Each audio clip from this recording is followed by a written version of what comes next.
164º dia. Segundo Reis 5. A cura de Naamã.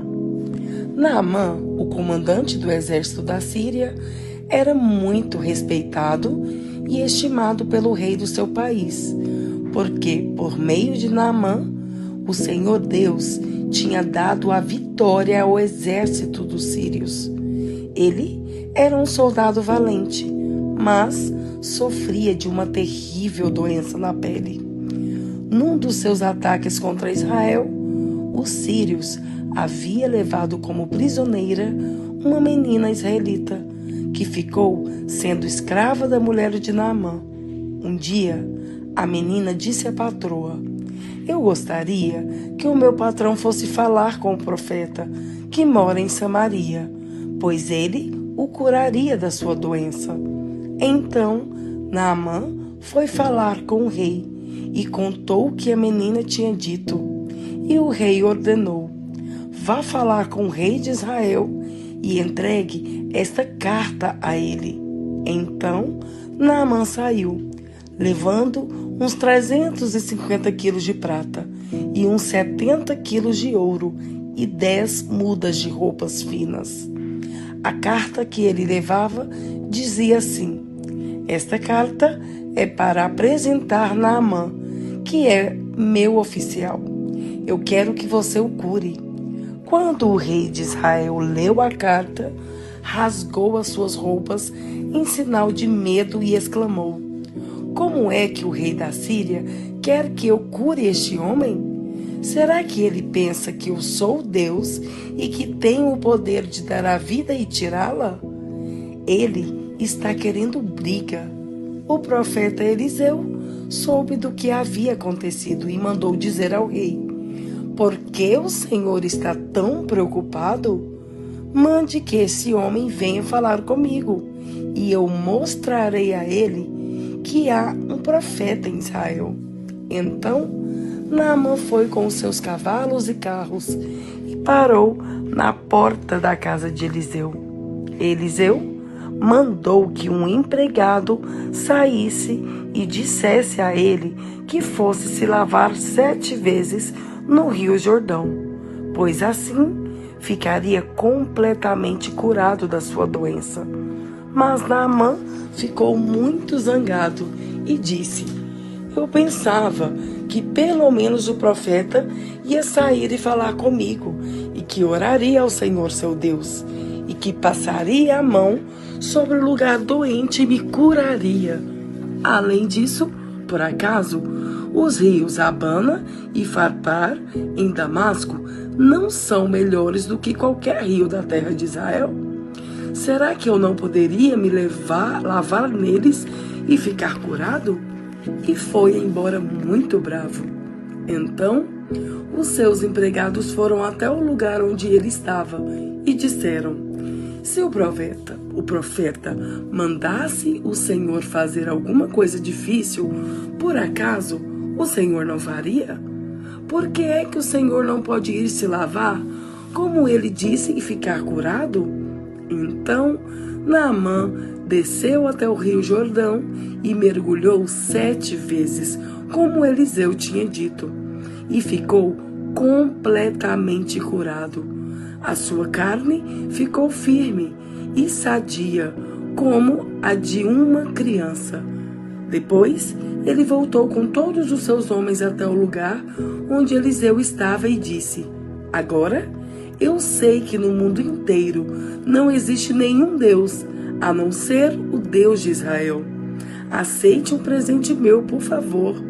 Eliseu respondeu: "Juro pelo Senhor, o Deus vivo, a quem sirvo, que não aceitarei nenhum presente." Naamã insistiu com ele para que aceitasse, mas ele não quis.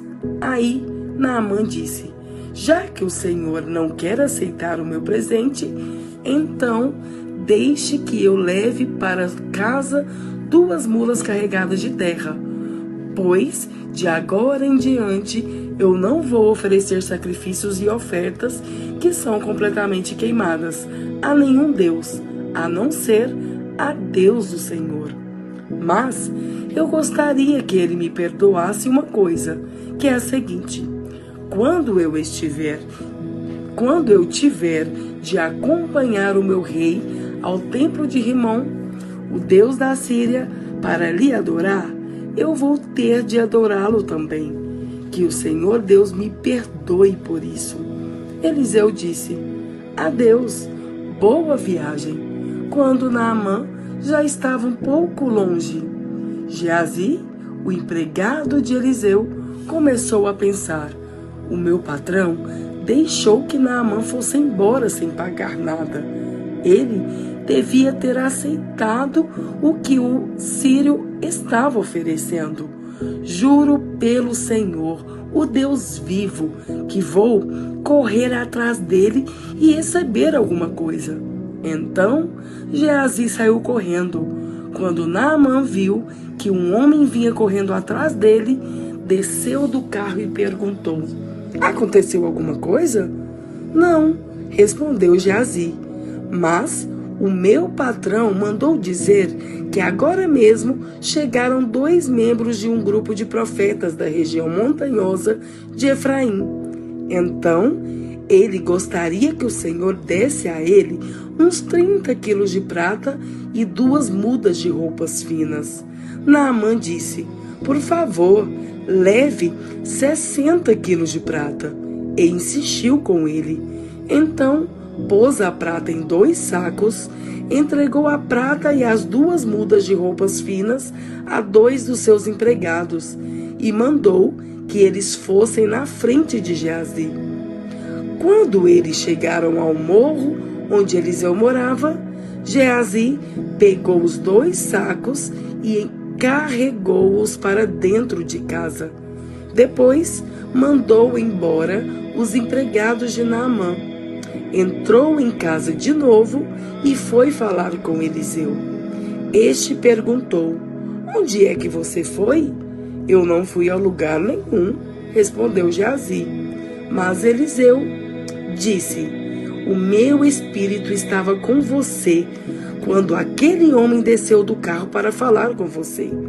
Esta não era ocasião para você aceitar dinheiro e roupas, plantações de oliveiras e de uvas, ovelhas e gado ou empregados e empregadas. Portanto, a doença de Naamã vai pegar em você, e os seus descendentes a terão para sempre.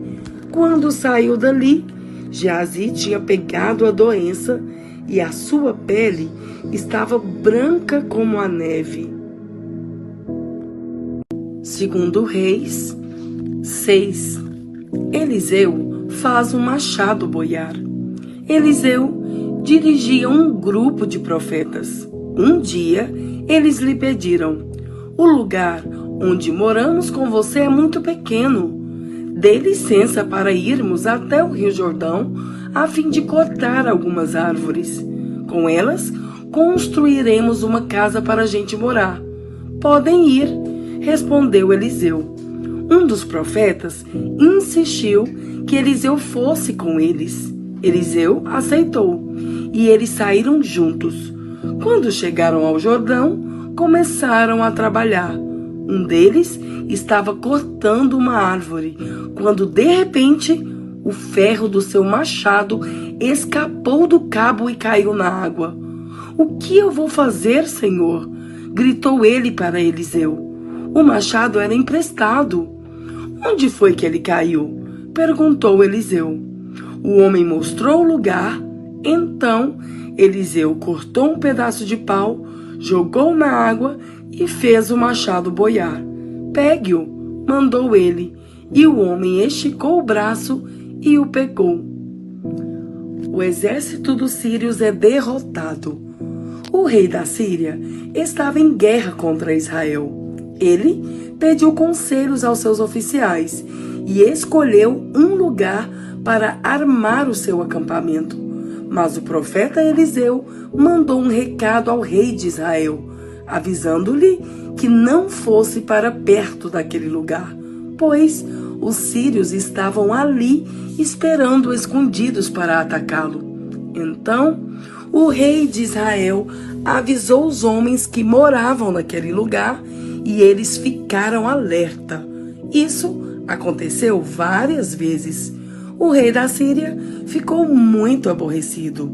Então chamou seus oficiais e lhes perguntou: qual de vocês está do lado do rei de Israel? Um deles respondeu: nenhum de nós, ó rei. O profeta Eliseu é quem conta ao rei de Israel tudo o que o Senhor fala, até mesmo dentro do seu próprio quarto. Então o rei ordenou: descubram onde ele está, que eu o prenderei. Contaram-lhe que Eliseu estava em Dotã, e ele mandou para lá uma grande tropa de soldados com cavalos e carros de guerra. Eles chegaram de noite à cidade e a cercaram. No dia seguinte, cedinho, o empregado de Eliseu levantou-se e saiu de casa. Aí viu as tropas sírias com seus cavalos e carros de guerra cercando a cidade. Então entrou em casa e disse a Eliseu: Senhor, nós estamos perdidos. O que vamos fazer? Eliseu disse: não tenha medo, pois aqueles que estão conosco são mais numerosos do que os que estão com eles. Então orou assim: ó Senhor Deus, abra os olhos do meu empregado e deixe que ele veja. Deus respondeu à oração dele. Aí o empregado de Eliseu olhou para cima e viu que ao redor de Eliseu o morro estava coberto de cavalos e carros de fogo.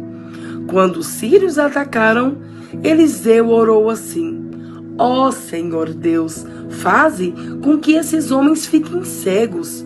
Deus respondeu à oração de Eliseu e fez com que os sírios ficassem cegos. Então Eliseu foi falar com eles e disse: vocês estão no caminho errado. Esta cidade não é a que estão procurando. Venham comigo, que eu vou levar vocês até o homem que estão procurando. E os guiou até a cidade de Samaria. Logo que eles entraram na cidade, Eliseu orou assim: ó Senhor Deus, abra os olhos deles e deixa que eles vejam. Então Deus fez com que os sírios enxergassem de novo, e eles viram que estavam dentro da cidade de Samaria. Quando o rei de Israel viu os sírios, perguntou a Eliseu: devo matá-los, Senhor? Devo matá-los? Não, de jeito nenhum, respondeu ele. Por acaso o Senhor mata os soldados que são feitos prisioneiros na guerra? Dê de comer e dê de beber a estes aqui, e deixe que voltem para o rei deles. Então o rei de Israel mandou fazer uma grande festa para aqueles sírios, e depois que comeram e beberam, ele os mandou de volta para o rei da Síria. Daí em diante, os sírios pararam de atacar a terra de Israel. Eliseu e a fome em Samaria. Algum tempo depois, o rei Ben-Hadad da Síria levou todo o seu exército para lutar contra Israel e cercou a cidade de Samaria. Por causa disso, a falta de alimentos naquela cidade foi tão grande que uma cabeça de jumento custava 80 barras de prata e 200 gramas de esterco de pomba custavam 5 barras de prata.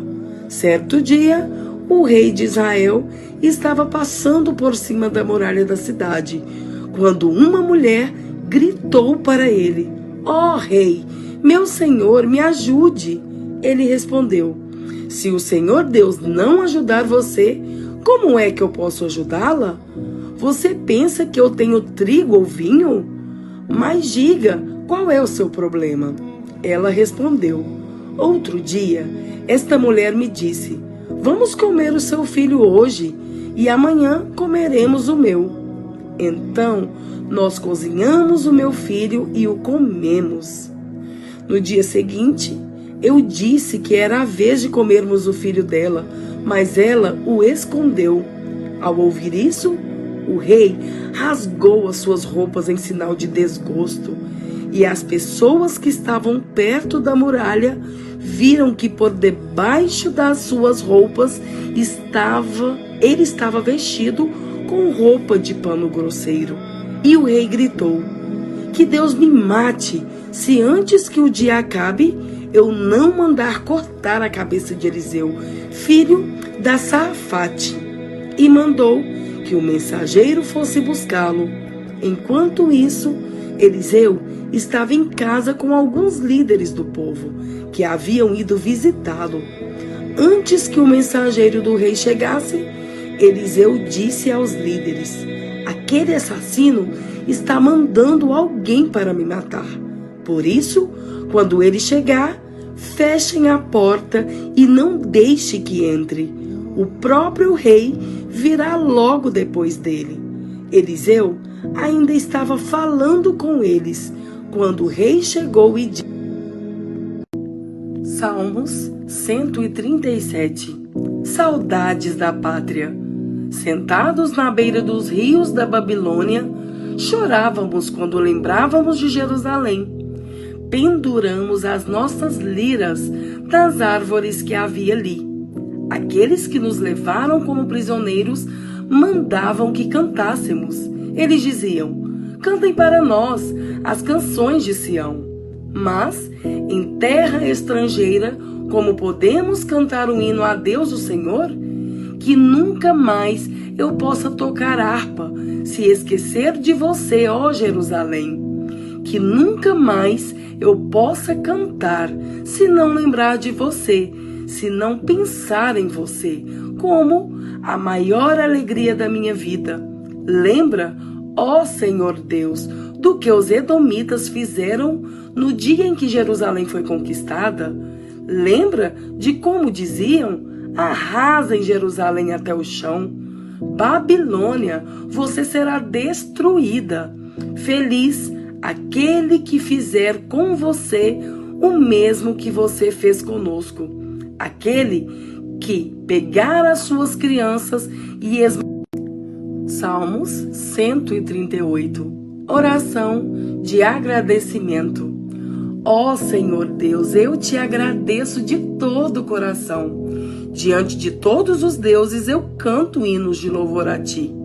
Por causa do teu amor e da tua fidelidade, eu me ajoelho virado para o teu santo templo e dou graças a ti, pois tens mostrado que o teu nome e as tuas promessas estão acima de tudo.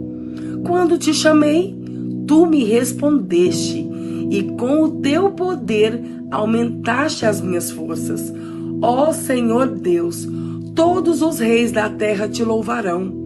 Quando ouvirem falar das tuas promessas, eles cantarão a respeito das coisas que tu, ó Senhor, tens feito, pois grande é a tua glória. Tu estás lá nas alturas, mas assim mesmo te interessas pelos humildes, e os orgulhosos não podem se esconder de ti. Quando estou cercado de perigos, tu me dás segurança. A tua força me protege. Do ódio dos meus inimigos, tu me salvas com teu poder. Tu cumprirás tudo o que me prometeste. O teu amor dura para sempre. Ó Senhor Deus, não abandones o trabalho que começaste.